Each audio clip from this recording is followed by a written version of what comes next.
एक भरा हुआ जहाज जिसमें बहुत सारे प्रवासी लोग सवार थे अटलांटिक महासागर के बीच अचानक रहस्यमय तरीके से गायब हो जाता है। लेकिन हैरानी की बात यह है कि 4 महीने बाद वही जहाज अचानक फिर से समुद्र की सतह पर दिखाई देता है और एक दूसरी प्रवासी जहाज बेलारूस को मदद के लिए संदेश भेजता है। संदेश मिलते ही उस जहाज का कप्तान तुरंत अपना रास्ता बदल देता है और दिए गए स्थान की ओर बढ़ता है। जब वे वहां पहुंचते हैं तो जहाज के अंदर उन्हें एक छोटा लड़का मिलता है जिसके हाथ में एक रहस्यमयी पिरामिड होता है। कहानी शुरू होती है सन 1899 17 अप्रैल से। प्रोमीथियस नाम का एक जहाज जो प्रवासियों से भरा हुआ था अटलांटिक महासागर में सफर कर रहा था। अचानक उसका जमीन से संपर्क टूट जाता है और वो ऐसे गायब हो जाता है जैसे कभी था ही नहीं। उसके बाद उसका कोई पता नहीं चलता। 4 महीने बाद जब लोग इस घटना को लगभग भूल चुके होते हैं तभी एक और जहाज बेलारूस जो लंदन से न्यूयॉर्क जा रहा होता है उसी समुद्र के इलाके से गुजरता है जहां प्रोमीथियस गायब हुआ था। उन्हें बिल्कुल अंदाजा नहीं होता कि यही फैसला उनके लिए एक भयानक मुसीबत बन जाएगा। उस समय समाज में अमीर और गरीब के बीच बहुत बड़ा फर्क था। गरीब लोग नीचे के हिस्से में भट्टी बॉयलर रूम में कड़ी मेहनत करके ही टिकट जुटा पाते थे, जबकि अमीर लोग आराम से ऊपर के आलीशान रेस्टोरेंट में बैठकर स्वादिष्ट खाना खाते थे। कुछ लोग इंग्लैंड के शाही परिवार से थे तो कुछ लोग अपनी असली पहचान छुपाकर जी रहे थे, जैसे एक विदेशी औरत जो खुद को जापानी गायिका बनाकर पेश कर रही थी। लेकिन उन सब में एक बात समान थी, हर कोई जल्दी से अमेरिका पहुंचकर नई जिंदगी और पहचान पाना चाहता था। हर इंसान के पास कोई न कोई राज छुपा हुआ था। एक दिन जब सब अमीर लोग आराम से खाना खा रहे थे और अमेरिका के सपने देख रहे थे तभी अचानक एक गरीब आदमी उस रेस्टोरेंट में घुस आता है। वो बहुत विनम्रता से पूछता है कि क्या यहाँ कोई डॉक्टर है, क्योंकि उसकी बहन जो 7 महीने की गर्भवती है अचानक बहुत दर्द में है और उसकी हालत गंभीर हो गई है। वो आदमी सबके सामने घुटनों पर बैठकर मदद की भीख मांगता है, लेकिन वहाँ मौजूद अमीर लोग ऐसे व्यवहार करते हैं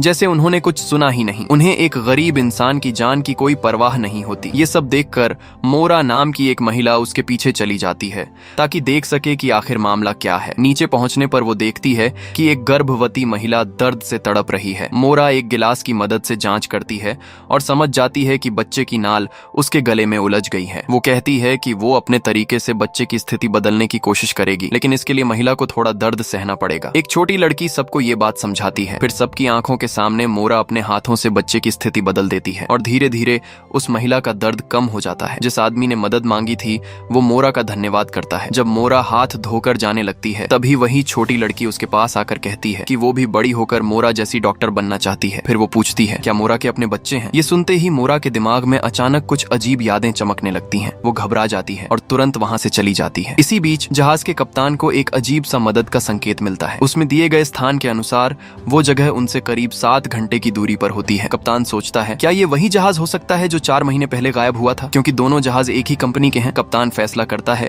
कि उन्हें वहां जाकर जांच करनी चाहिए। जैसे ही जहाज अपना रास्ता बदलता है सवार लोगों को दिशा बदलने का एहसास हो जाता है और कई लोगों के चेहरे पर डर साफ नजर आने लगता है। उन्हें लगता है कि जहाज वापस लौट रहा है। ऐसा लगता है कि हर कोई किसी न किसी चीज से भाग रहा है। मोरा भी कप्तान के पास जाती है और उससे सीधे सवाल करती है। तब कप्तान उसे प्रोमीथियस जहाज के गायब होने की पूरी कहानी बताता है और कहता है कि जो सिग्नल अभी मिला है बहुत मुमकिन है कि वही जहाज भेज रहा हो। मोरा कप्तान से पूछती है क्या उस जहाज पर अभी भी कोई जिंदा हो सकता है। कप्तान कहता है कि संभावना बहुत कम है, लेकिन जब सिग्नल मिला है तो हो सकता है कुछ लोग अब भी जिंदा हों। मोरा वहाँ से चली जाती है और उसके जाते ही कप्तान अपनी दराज से एक अजीब सा लिफाफा निकालता है। उस पर कुछ रहस्यमयी निशान बने होते हैं और भेजने वाले का नाम होता है एक्ट। पीछे एक लाइन लिखी होती है जो खो गया है वो एक दिन जरूर मिल जाएगा। थोड़ी देर बाद कप्तान फर्स्ट क्लास के सभी लोगों को इकट्ठा करता है। वो बताता है कि वो लोग उस गायब जहाज की तरफ जा रहे हैं, इसलिए सबको ये जानना जरूरी है। कुछ लोग इस फैसले से खुश नहीं होते, लेकिन उनकी कोई नहीं सुनता। कप्तान के हिसाब से प्रोमीथियस जहाज पर 1423 लोग सवार थे। अगर सिग्नल मिला है तो इसका मतलब है कि उनमें से कुछ लोग अभी भी जिंदा हो सकते हैं और उन्हें बचाना जरूरी है। इसी के साथ जहाज की रफ्तार बढ़ा दी जाती है और कुछ घंटों बाद दूर समंदर में एक जहाज दिखाई देता है। वो सच में प्रोमीथियस ही होता है। अचानक आसमान में एक तेज रोशनी उठती है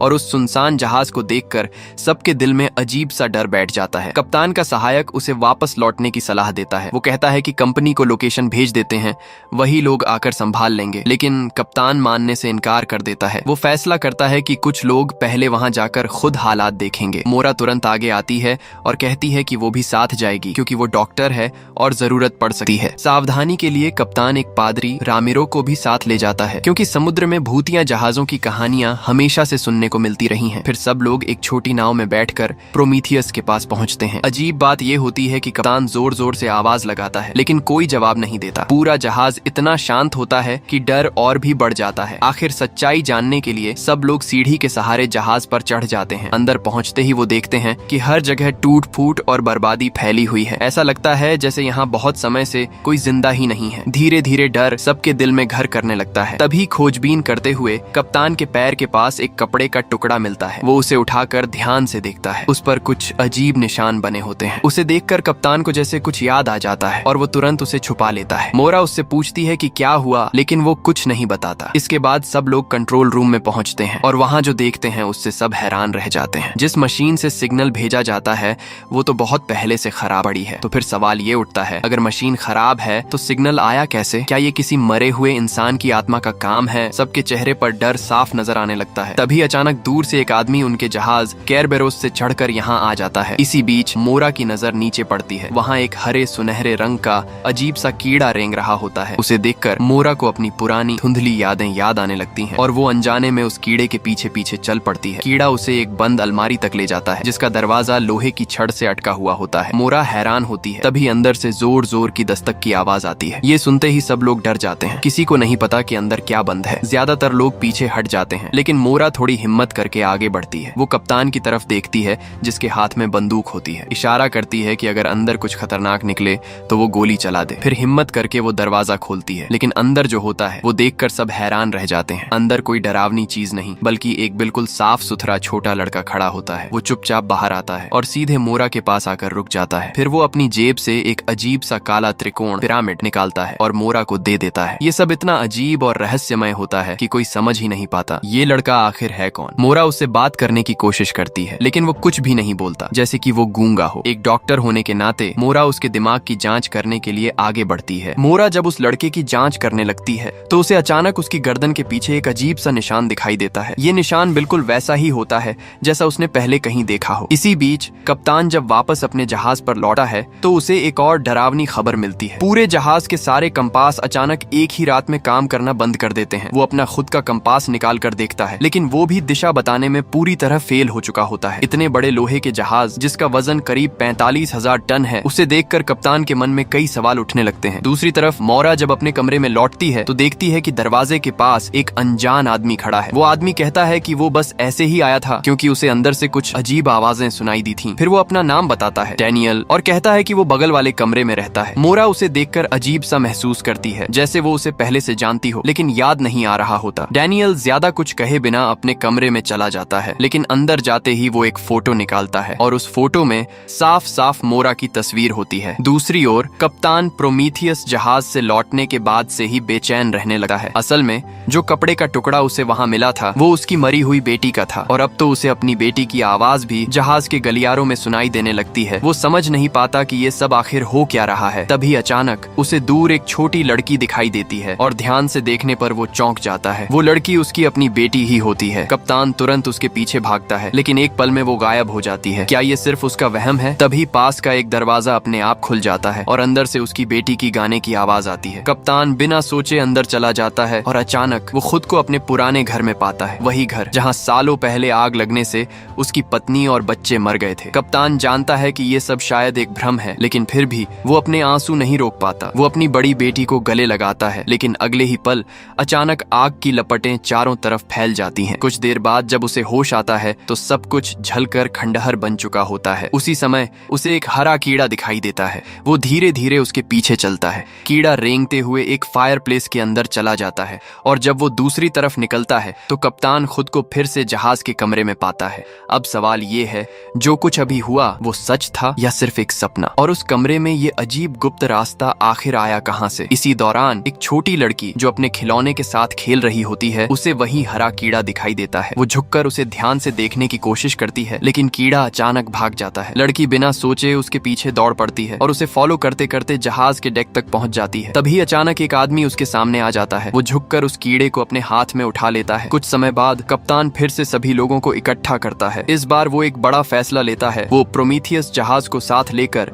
इंग्लैंड वापस जाएगा। जैसे ही वो ये बात कहता है सभी लोग जोर जोर से विरोध करने लगते हैं लेकिन कप्तान किसी की नहीं सुनता। वो हर हाल में ये जानना चाहता है कि उस जहाज के साथ असल में क्या हुआ था। फिर केरबेरोस जहाज प्रोमीथियस को खींच खींचते हुए वापस जाने लगता है। तभी अचानक जहाज पर मौजूद लोगों की नजर एक छोटी लड़की पर पड़ती है। वो डेक पर बेहोश पड़ी होती है, जैसे उसकी जान खतरे में हो। ये देखकर कप्तान प्रोमीथियस की तरफ देखता है। क्या कोई अनदेखी ताकत उसे चेतावनी दे रही है? डॉक्टर जब उस लड़की की जांच करता है तो हैरानी की बात ये होती है कि उसके शरीर पर कोई चोट नहीं होती, न कोई निशान, न कोई खरोंच, यहाँ तक कि उसकी हड्डियां भी बिल्कुल सही होती हैं। डॉक्टर की जांच के बाद ये साफ हो जाता है कि उस लड़की को न कोई जहर दिया गया था और कुछ दिन पहले तक वो बिल्कुल स्वस्थ भी थी। मोरा भी यही कहती है कि कुछ दिन पहले तक उसकी हालत बिल्कुल ठीक थी, तो फिर अचानक उसकी मौत कैसे हो गई? कप्तान अपने लोगों से कहता है कि अभी ये बात किसी को नहीं बताई जाएगी। उसी समय अचानक जहाज की रफ्तार कम हो जाती है। जब सब लोग डेक पर जाते हैं तो देखते हैं कि चारों तरफ घना कोहरा छा चुका है। ऊपर से कंपास भी काम नहीं कर रहा। अब वो लोग पूरी तरह रास्ता भटक चुके होते हैं। एक के बाद एक अजीब घटनाएं हो रही थीं। कप्तान मोरा को अपने केबिन में बुलाता है क्योंकि उसे उससे कुछ जरूरी बातें पूछनी होती हैं। लेकिन जैसे ही दोनों अंदर जाते हैं, बाहर खड़े कुछ लोग कप्तान के फैसले पर सवाल उठाने लगते हैं। उन्हें लगता है कि कप्तान की जिद की वजह से ही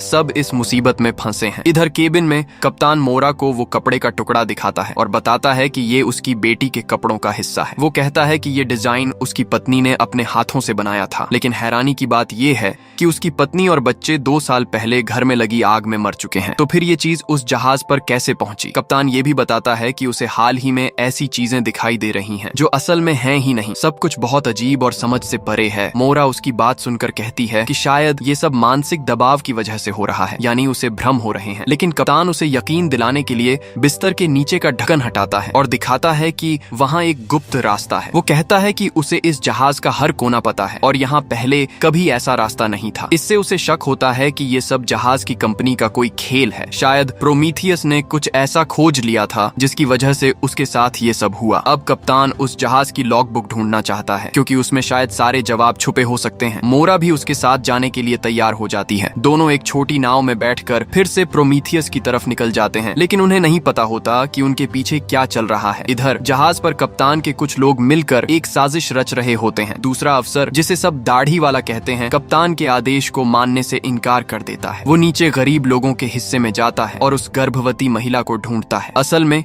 जो लड़की मरी थी वो उसकी अपनी बहन थी। अब उसका मकसद साफ हो जाता है। जब सब लोग वापस नहीं जाना चाहते और कप्तान अपनी मर्जी चला रहा है तो वो सोचता है कि अगर वो बाकी लोगों को अपने साथ मिला ले तो कप्तान की ताकत छीन सकता है और धीरे धीरे लोगों के अंदर गुस्सा बढ़ने लगता है। उधर प्रोमीथियस पर कप्तान और मोरा बॉयलर के पास एक अजीब मशीन देखते हैं। ये मशीन भाप का दबाव नापकर सिग्नल भेजने के काम आती है, लेकिन कप्तान कहता है कि उसके जहाज पर यह मशीन कभी काम नहीं करती थी। इससे शक होता है कि शायद कंपनी ने इसे किसी और मकसद से लगाया था। क्या गायब हुए लोगों का इससे कोई संबंध है? तभी मोरा बॉयलर को देखकर कुछ सोचने लगती है और उसे खोलकर अंदर देखने की कोशिश करती है। कप्तान पूछता है, क्या उसे लगता है कि किसी ने यहाँ लाशें जला दी हैं? मोरा कहती है, अगर अंदर से छोटे छोटे दांत या हड्डियों के टुकड़े मिल जाए तो सच्चाई पता चल सकती है। दोनों अंदर देखने लगते हैं और तभी कप्तान को वहाँ से एक किताब मिलती है। वो निकाल कर देखता है। ये प्रोमीथियस जहाज के यात्रियों की सूची होती है, लेकिन जैसे ही वो एक खास नाम देखता है वो बुरी तरह चौंक जाता है। वो तुरंत उस किताब को छुपा लेता है ताकि मोरा को पता न चले। मोरा उसके चेहरे के भाव देखकर पूछती है, क्या कुछ मिला? लेकिन कप्तान झूठ बोल देता है और कहता है कि उन्हें अब वापस चलना चाहिए। दूसरी तरफ दाढ़ी वाला अफसर जहाज के गलियारे में 3 और लाशें देखता है। जब से कप्तान ने वापस जाने का फैसला लिया है तब से एक के बाद एक लोग मरते जा रहे हैं और हैरानी की बात यह है कि सबकी मौत का तरीका बिल्कुल उसी लड़की जैसा है। अब उसे यकीन हो जाता है कि कप्तान कुछ खतरनाक चीज अपने साथ ले आया है। वो तुरंत मुख्य अफसर के पास जाता है और कहता है कि अब वक्त नहीं है, उसे जहाज की कमान संभाल लेनी चाहिए। साथ ही वो ये भी कहता है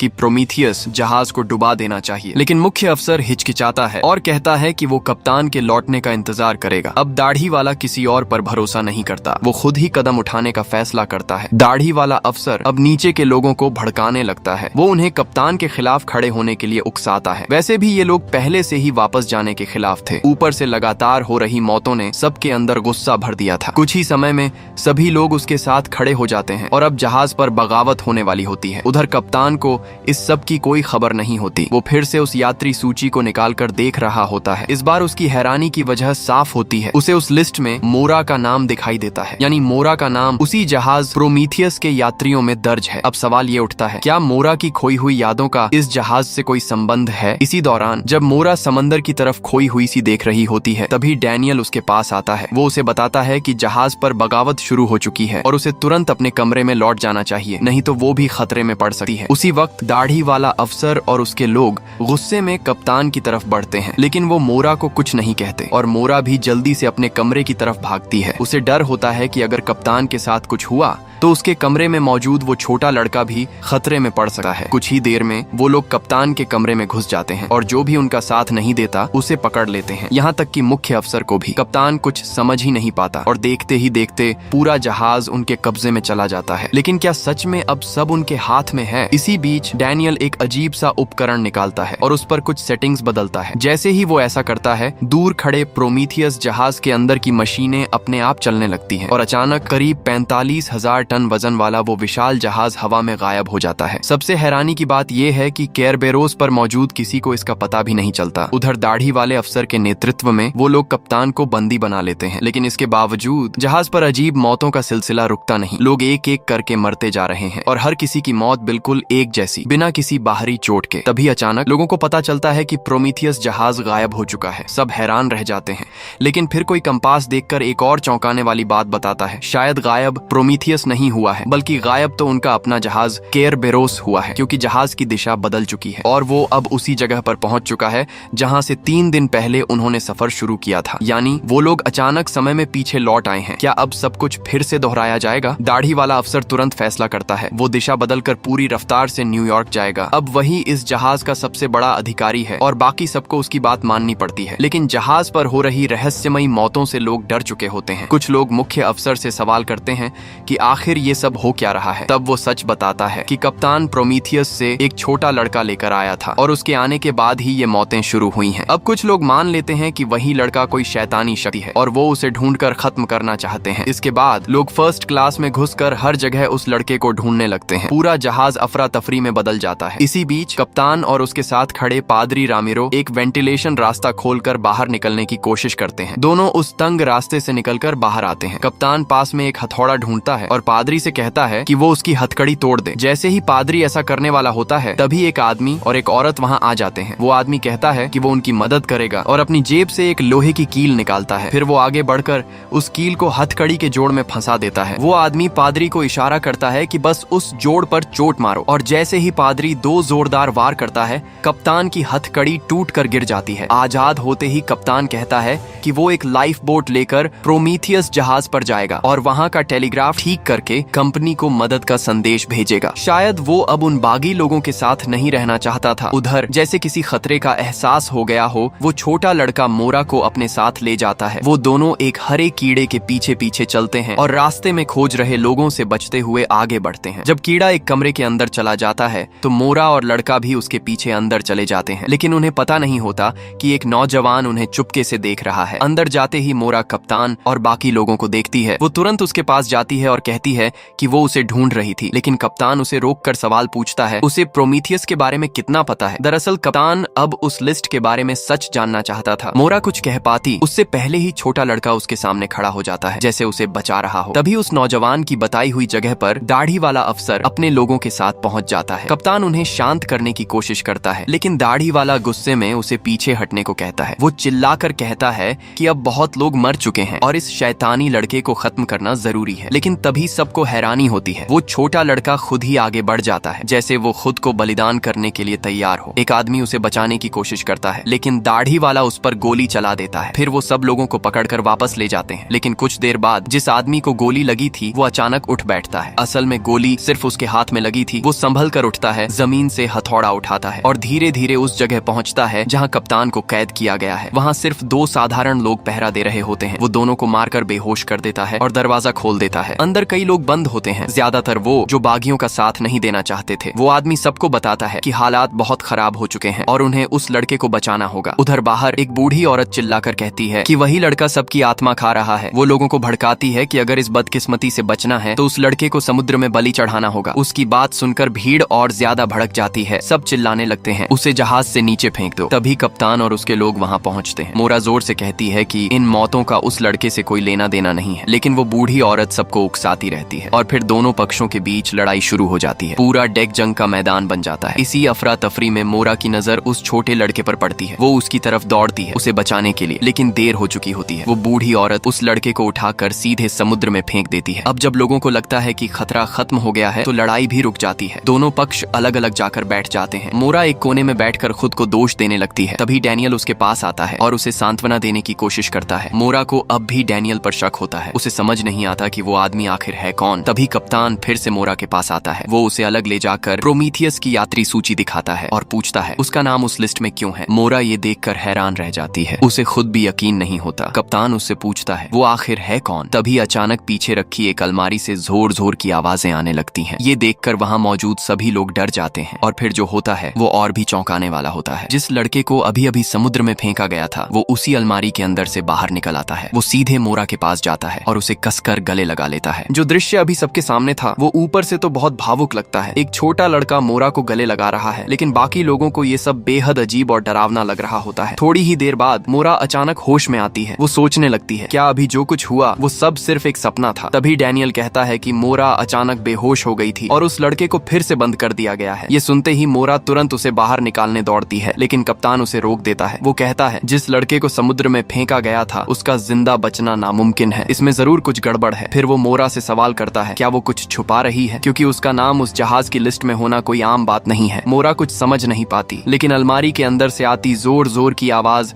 उसे बेचैन कर देती है। वो सीधे उस अलमारी के पास जाती है और तभी एक हैरान कर देने वाला नजारा सामने आता है। ऐसा लगता है जैसे समय और जगह दोनों रुक गए हों। सब कुछ एकदम स्थिर हो जाता है। मोरा धीरे धीरे आगे बढ़ती है और जमीन पर पड़ी एक गोली को देखती है। वो हाथ बढ़ाकर उस गोली को उठा लेती है जैसे सब कुछ उसके कंट्रोल में हो। वो आसपास खड़े लोगों को देखती है, लेकिन किसी को समझ नहीं आता कि ये क्या हो रहा है। तभी फिर से अलमारी के अंदर से आवाज आती है और मोरा को याद आता है कि लड़का अभी भी अंदर बंद है। वो तुरंत अलमारी खोल देती है। अब सवाल ये है क्या ये सब उसी लड़के की वजह से हो रहा है। जैसे ही लड़का बाहर आता है मोरा उससे पूछती है ये सब क्या है, लेकिन लड़का कुछ नहीं बोलता, बस उसका हाथ पकड़कर उसे वहाँ से बाहर ले जाता है। अचानक पूरे जहाज में तेज अलार्म बजने लगता है और फिर जो होता है वो और भी खौफनाक है। ज्यादातर लोग जैसे किसी अजीब असर में आ जाते हैं। उनकी आंखें खाली हो जाती हैं और वो बिना कुछ सोचे समझे चलने लगते हैं। एक महिला अपनी बेटी की आवाज सुनती है। वो पलट कर देखती है, लेकिन अगले ही पल वो सीधे रेलिंग पार करके समुद्र में कूद जाती है। मोरा ये देखकर दंग रह जाती है और फिर एक एक करके कई लोग बिना सोचे समझे समुद्र में कूदने लगते हैं। पूरा दृश्य इतना डरावना होता है जैसे सब लोग खुद ही मौत की तरफ जा रहे हों। उधर छोटा लड़का मोरा को अपने कमरे में ले जाता है। वो बिस्तर हटाता है और नीचे छिपा एक गुप्त दरवाजा खोलता है। फिर वो चुपचाप उस रास्ते के अंदर उतर जाता है। मोरा भी पीछे पीछे जाती है और देखती है कि लड़के के हाथ में वही हरा कीड़ा है। कीड़ा अचानक तेजी से एक दिशा में बढ़ता है और जैसे ही वो आगे जाता है एक नया रास्ता खुल जाता है। लड़का उसके पीछे पीछे चल देता है और मोरा भी मजबूरी में उसके पीछे जाती है। अंदर एक अजीब सुरंग बन चुकी होती है। मोरा बिना रुके उसमें आगे बढ़ती है और जब वो बाहर निकलती है तो वो खुद को एक बिल्कुल अलग जगह पर पाती है। ऐसा लगता है जैसे वो किसी और दुनिया में आ गई हो। अब साफ हो जाता है कि वो हरा कीड़ा उन्हें एक जगह से दूसरी जगह ले जा सकता है, यानी वो समय और जगह के बीच रास्ता खोलता है। लेकिन तभी मोरा देखती है कि लड़का कहीं गायब हो चुका है। दूर उसे एक बड़ा सा घर दिखाई देता है और वो वहां जाने का फैसला करती है। उधर जहाज पर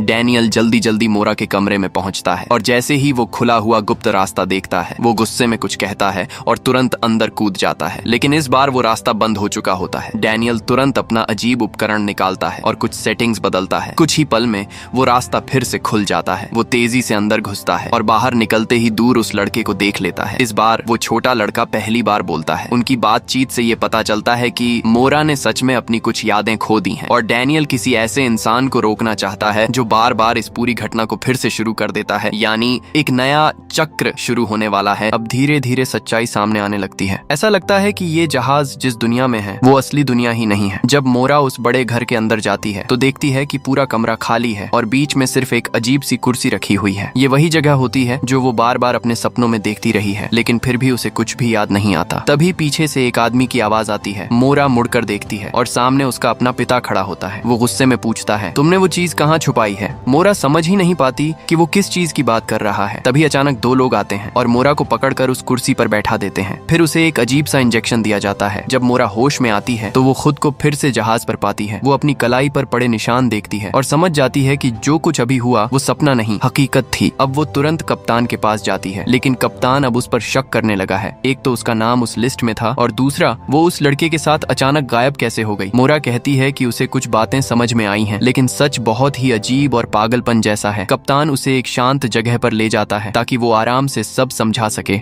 मोरा बताती है फ्रैंकलिन उसकी माँ का सरनेम है और उसका असली नाम मोरा सिंगलेटन है। उसका पिता वही है जो इस जहाज कंपनी का असली मालिक है। मोरा को शक है कि उसका पिता इन जहाजों के बहाने लोगों पर दिमाग से जुड़े खतरनाक प्रयोग कर रहा है। शायद उसके भाई को ये सच्चाई पता चल गई थी, इसलिए उसने मोरा को न्यूयॉर्क में मिलने के लिए बुलाया था। मोरा कहती है कि उसे 4 महीने पहले ही वहां पहुंच जाना चाहिए था, यानी हो सकता है कि वो सच में प्रोमीथियस जहाज की यात्री रही हो। लेकिन सबसे अजीब बात यह है कि उसे उस पूरे समय की कोई याद ही नहीं है।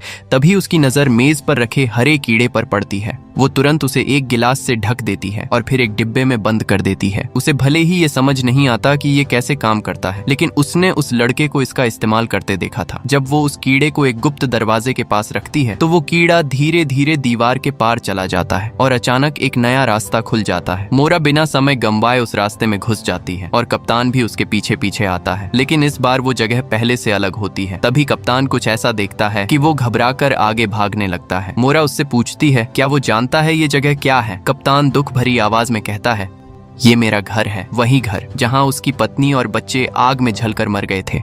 वो अब भी उस दर्द को भूल नहीं पाया है। लेकिन सवाल ये है, अभी कुछ देर पहले वो दोनों जहाज पर थे, तो फिर यहाँ कैसे पहुंच गए। उधर दूसरी तरफ डैनियल अपने उपकरण से जहाज को कंट्रोल कर रहा होता है। कुछ सेटिंग्स बदलने के बाद वो उस अजीब आवाज को बंद कर देता है। डेक पर खड़ी एक महिला जो कूदने वाली थी अचानक होश में आ जाती है और उसे समझ ही नहीं आता कि वो वहां कैसे पहुंची। इसी के साथ मोरा और कप्तान भी वापस जहाज पर आ जाते हैं। जब सभी लोग इकट्ठा होते हैं तो उन्हें एहसास होता है कि 1000 से ज्यादा लोगों में से अब सिर्फ कुछ ही बचे हैं। तभी मुख्य अफसर कप्तान को कंपनी का एक मैसेज दिखाता है। उसमें सिर्फ 2 शब्द लिखे होते हैं, जहाज डुबो दो। अब सवाल ये उठता है, क्या उन्हें प्रोमीथियस जहाज को डुबाना होगा ताकि ये सब खत्म हो जाए। तभी अचानक डैनियल सामने आता है और कहता है ये आदेश प्रोमीथियस के लिए नहीं है, ये हम सब के लिए है। वो बताता है कि अगर जहाज पर मौजूद सभी लोग मर जाते हैं तो ये पूरा चक्र फिर से शुरू हो जाएगा। अपनी बात साबित करने के लिए वो सबको नीचे ले जाता है, जहां वे देखते हैं कि जहाज की दीवारों पर अजीब काले क्रिस्टल फैल रहे हैं जो धीरे धीरे हर जगह छा रहे हैं। डैनियल सबको चेतावनी देता है, इन्हें छूना मत और जहाज को तुरंत आगे बढ़ाना जरूरी है, वरना सब मर जाएंगे। अब अमीर और गरीब सबको मिलकर काम करना पड़ता है ताकि जहाज को फिर से चलाया जा सके। इसी दौरान मोरा कप्तान के साथ फिर से उसी गुप्त रास्ते से उस दूसरी दुनिया में पहुंचती है। वहां उसके पिता नहीं होते, लेकिन जब कप्तान खिड़की खोलता है तो वो देखकर चौंक जाता है। खिड़की के बाहर जो दिख रहा होता है वो कोई बाहर की दुनिया नहीं बल्कि खुद जहाज का ही हिस्सा होता है। ये देखकर दिमाग सुन्न हो जाता है। मोरा भी पास जाकर लकड़ी के तख्ते हटाने लगती है ताकि वो सच को और साफ देख सके। दीवार के पीछे कोई दूसरी दुनिया नहीं बल्कि सिर्फ जहाज का बाहरी लोहे का ढांचा होता है। यानी क्या वो लोग कभी इस जहाज से बाहर निकले ही नहीं। अब सच्चाई धीरे धीरे खुलने लगती है। असल में ये पूरी दुनिया एक वर्चुअल सिस्टम है, एक नकली दुनिया जिसमें ये सब लोग फंसे हुए हैं। सच्चाई जानने के लिए मोरा खुद इस सिस्टम के अंदर जाकर वजह ढूंढने की कोशिश करती है, लेकिन इस बार वो वापस नहीं आ पाती क्योंकि सिस्टम को किसी ने अपडेट करके बदल दिया है। अब वो पहले जैसा नहीं रहा और मोरा का उस पर कंट्रोल भी खत्म हो चुका है। इतना ही नहीं, उसकी पुरानी यादें भी मिटा दी जाती हैं और उसे एक नई पहचान दे दी जाती है, एक साधारण अकेली लड़की की। लेकिन मोरा ने पहले से ही एक चाल चल रखी थी। उसने अपने लिए एक कुंजी और संकेत छुपा कर रखा था जिसकी मदद से वो कभी भी इस नकली दुनिया से बाहर आ सकती थी। लेकिन ये बात सिस्टम के अंदर मौजूद एक और ताकत को पता चल जाती है और वो कोई और नहीं बल्कि उसका खुद का पिता होता है। असल में मोरा ने पहले अपने पिता का कोड इस सिस्टम में डाला था, लेकिन लगातार अपडेट्स के कारण वो कोड अब खुद सोचने समझने लगा है, यानी उसमें खुद की चेतना आ गई है। अब उसका पिता भी इस वर्चुअल दुनिया में फंस चुका है और वो उस कुंजी और संकेत को हासिल करना चाहता है ताकि खुद असली दुनिया में वापस जा सके। उसके पास अब सिस्टम को थोड़ा बहुत बदलने की ताकत भी आ चुकी है, लेकिन एक चीज ऐसी है जो इस सिस्टम के नियमों में नहीं बंधी। मोरा का बेटा, वो लड़का इस सिस्टम के नियमों से पूरी तरह आजाद है, इसलिए वो कई बार ऐसी चीजें कर पाता है जो बाकी कोई नहीं कर सकता। लेकिन क्योंकि मोरा की यादें मिटा दी गई हैं, वो अपने ही बेटे को पहचान नहीं पाती। हर बार जब सिस्टम फिर से शुरू होता है तो जहाज लंदन से न्यूयॉर्क की यात्रा पर निकलता है और इस दौरान मोरा का पिता उस कुंजी और संकेत को ढूंढने की कोशिश करता है। अगर वो ऐसा नहीं कर पाता तो जैसे ही मोरा अपने मंजिल तक पहुंचती है वो असली दुनिया में जाग सकती है। लेकिन अगर वो कुंजी नहीं मिलती तो सिस्टम में एक और नियम लागू हो जाता है। जैसे ही ज्यादातर लोग मर जाते हैं, पूरा सिस्टम क्रैश होकर फिर से शुरू हो जाता है, यानी एक नया चक्र, एक नई शुरुआत। मोरा का पिता बार बार इसी चक्र का इस्तेमाल करता है ताकि वो हर बार उसे फिर से फंसा सके और कुंजी हासिल कर सके। बाकी सभी यात्री भी इस चक्र में फंसकर बार बार वही सब झेलते रहते हैं। शायद मोरा बहुत लंबे समय से इसमें फंसी हुई थी। इसीलिए उसके पति डैनियल को शक हुआ और फिर उसने भी अपना कोड इस सिस्टम के अंदर भेज दिया। वो अपनी पत्नी को इस नकली दुनिया से बाहर निकालना चाहता था, क्योंकि शुरुआत में यह सिस्टम मोरा और डैनियल ने मिलकर ही बनाया था। भले ही अब सिस्टम कई बार अपडेट हो चुका हो, लेकिन उसकी मूल संरचना अभी भी वही है। इसलिए डैनियल ने कोड में बदलाव करके प्रोमीथियस जहाज के जरिए फिर से सिस्टम में एंट्री ली। लेकिन क्योंकि मोरा की यादें बदल दी गई थीं, वो डैनियल को पहचान नहीं पाती। डैनियल की ताकत भी सीमित थी और ऊपर से मोरा का पिता हर बार उसकी योजना बिगाड़ देता था। इसीलिए डैनियल बस एक ही कोशिश कर सकता था, किसी तरह मोरा की यादें वापस दिलाना। हालांकि मोरा ने बहुत अजीब और डरावनी घटनाएं देखी, फिर भी उसकी यादें पूरी तरह वापस नहीं आई। लेकिन अब उसे यकीन होने लगा था कि ये दुनिया असली नहीं है। तब डैनियल उसे एक अहम बात बताता है। इस जगह से बाहर निकलने के लिए दो चीजें चाहिए, एक कुंजी और एक संकेत। मोरा को अपने हार नेकलेस में एक चाबी मिलती है, जो सच में इस वर्चुअल दुनिया से बाहर निकलने की कुंजी होती है, और संकेत होता है वो रहस्यमयी पिरामिड जो छोटे लड़के के पास है। वो लड़का कई बार ये पिरामिड मोरा को देता है, लेकिन वो समझ ही नहीं पाती कि इसका मतलब क्या है। इसी दौरान मोरा का पिता हर वक्त उस पर नजर रख रहा होता है। जैसे ही वो चाबी निकालती है, वो तुरंत अपने लोगों को आदेश देता है, पहले उस लड़के को पकड़ो, फिर पिरामिड हासिल करो और फिर मोरा को धमकी देकर उससे चाबी ले लो। साथ ही एक और नया चक्र शुरू करने की तैयारी भी कर लो। मोरा के पिता की चालों से परेशान होकर डैनियल आखिरकार बड़ा कदम उठाता है। वो एक वायरस का इस्तेमाल करके सीधे पूरे सिस्टम में घुस जाता है। उसका मकसद सिर्फ एक है, किसी भी तरह मोरा को जबरदस्ती जगा देना। लेकिन ये कदम काफी खतरनाक था, क्योंकि ये वायरस कंट्रोल में नहीं था। जैसे जैसे सिस्टम में गड़बड़ी बढ़ती है, पूरा माहौल बदलने लगता है और बाकी सभी यात्री भयानक भयानक भ्रम, हेलुसिनेशन देखने लगते हैं। हर किसी के लिए ये एक डरावना सपना बन जाता है। उधर मोरा का पिता समझ जाता है कि हालात हाथ से निकल सकते हैं, इसलिए वो जल्दी से अपने लोगों को भेजकर मोरा को पकड़वा लेता है और आखिरकार उससे चाबी भी हासिल कर लेता है। इस समय मोरा को अब भी लगता है कि ये सब उसके पिता की साजिश है, लेकिन पिता उल्टा उसी पर इल्जाम लगाता है। वो कहता है कि ये पूरा सिस्टम, ये अनंत चक्र, सब कुछ मोरा की ही वजह से बना है। अब स्थिति उलटी हो चुकी है। मोरा सोचती है कि उसका पिता विलेन है और उसका पिता मानता है कि असली गुनहगार मोरा ही है। लेकिन अब उसके पास चाबी आ चुकी है, इसलिए वो तय करता है कि वो बाकी लोगों के साथ इस वर्चुअल दुनिया से बाहर निकल जाएगा और मोरा को हमेशा के लिए इसी चक्र में फंसा छोड़ देगा। लेकिन यहीं पर खेल पलट जाता है। जैसे ही मोरा की आंख खुलती है, वो जहाज पर नहीं होती, क्योंकि डैनियल ने पहले ही सिस्टम को तोड़ दिया था। पूरा जहाज वाला सिमुलेशन अब क्रैश हो चुका था। उधर जब पिता पिरामिड में चाबी लगाकर बाहर निकलने की कोशिश करता है, तो कुछ भी नहीं होता, सब बेकार। वो समझ जाता है किसी ने कोड बदल दिया है और वो कोई और नहीं, डैनियल है। इसी बीच मोरा एक जगह पहुंचती है जहां एक क्रॉस सलीब के नीचे एक कमरा होता है। अंदर जाने पर वो देखती है वहां उसकी, डैनियल और उनके बच्चे की फोटो रखी है। यानी सच्चाई अब सामने है। कुछ देर बाद डैनियल भी वहां पहुंच जाता है। वो मोरा को बताता है उसने संकेत और चाबी दोनों को बदल दिया है। अब नया पिरामिड अलग है और असली चाबी है उनकी शादी की अंगूठी। डैनियल मोरा से कहता है तुम्हें हर हाल में जागना होगा, क्योंकि असली कंट्रोल अब उसके पिता के पास नहीं है, बल्कि उसके भाई के पास है। अब पूरा राज खुलता है। ये सिस्टम असल में मोरा और डैनियल ने मिलकर बनाया था अपने बेटे की याद में। लेकिन जब मोरा इसमें आई तो उसके भाई ने इस सिस्टम पर कब्जा कर लिया। उसने इसे अपग्रेड किया और इसे स्पेस ट्रैवल में इस्तेमाल करना शुरू कर दिया। यानी जो लोग लंबे समय तक सोए रहते हैं हाइबरनेशन में, उन्हें इस वर्चुअल दुनिया में रखा जाता है ताकि वो एक अलग जिंदगी जी सकें। इस गेम में एक नियम है, सब लोग अपनी असली यादें भूल जाते हैं ताकि अनुभव असली लगे। इसी वजह से मोरा भी सब कुछ भूल चुकी थी। डैनियल बताता है कि मामला जितना दिख रहा है उससे कहीं ज्यादा जटिल है, लेकिन फिलहाल सबसे जरूरी है मोरा का जागना। और आखिरकार नई चाबी और नए संकेत की मदद से मोरा असली दुनिया में जाग जाती है। लेकिन जागने के बाद जो वो देखती है वो और भी चौंकाने वाला है। वो अंतरिक्ष स्पेस में है, चारों तरफ लोग कैप्सूल में सोए हुए हैं और वो सब भी उसी वर्चुअल गेम का हिस्सा थे। असल में ये सब एक स्पेस मिशन था जहाँ लोग लंबे सफर के दौरान इस सिस्टम में जी रहे थे, लेकिन पिता की छेड़छाड़ की वजह से सब इसमें फंस गए। अंत में मोरा को अपने भाई का एक मैसेज मिलता है जिसमें प्रोमीथियस प्रोजेक्ट का जिक्र होता है और उसे असली दुनिया में वापस आने पर स्वागत किया जाता है। लेकिन क्या ये सच में रियल वर्ल्ड है या फिर ये भी एक और लेयर है, एक और भ्रम? इसका जवाब अभी बाकी है।